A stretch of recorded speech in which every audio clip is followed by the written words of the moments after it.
Good morning, and welcome to Daily Dhamma, a letter to our children. Today is June 2nd, and our reading is the Five Precepts.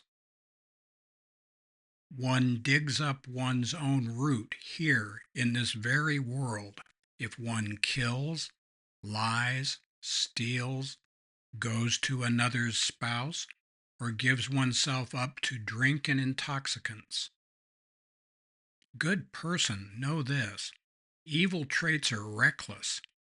Don't let greed and wrongdoing oppress you with long-term suffering. And that's from the Dhammapada, 246 to 248. The Buddhist laity is called on to refrain from killing, stealing, sexual misconduct, lying in harsh speech, and intoxication. So, straighten up and act right. Please.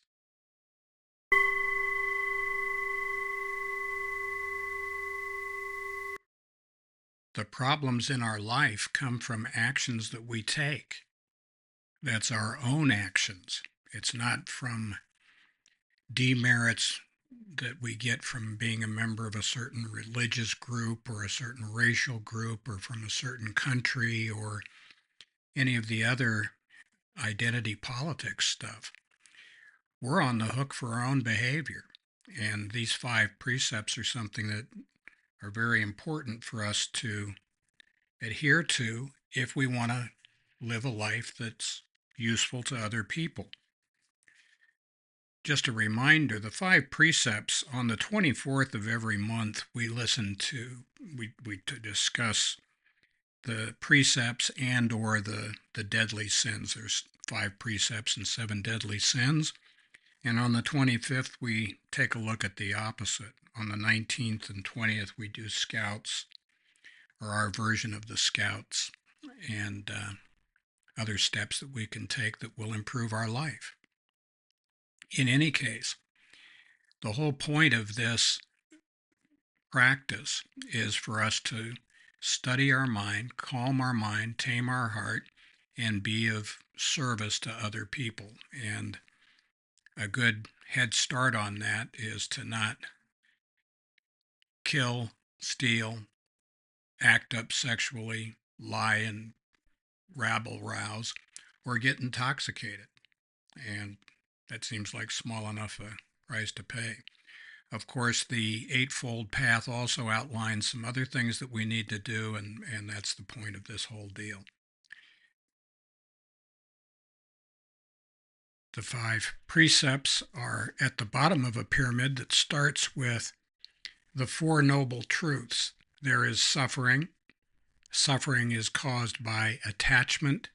Suffering ceases with non-attachment, and the way to non-attachment is the Eightfold Path. The Eightfold Path has 3 subsidiary streams.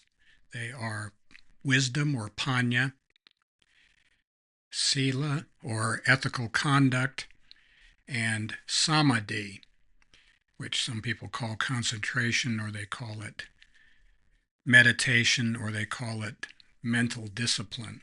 You take your pick.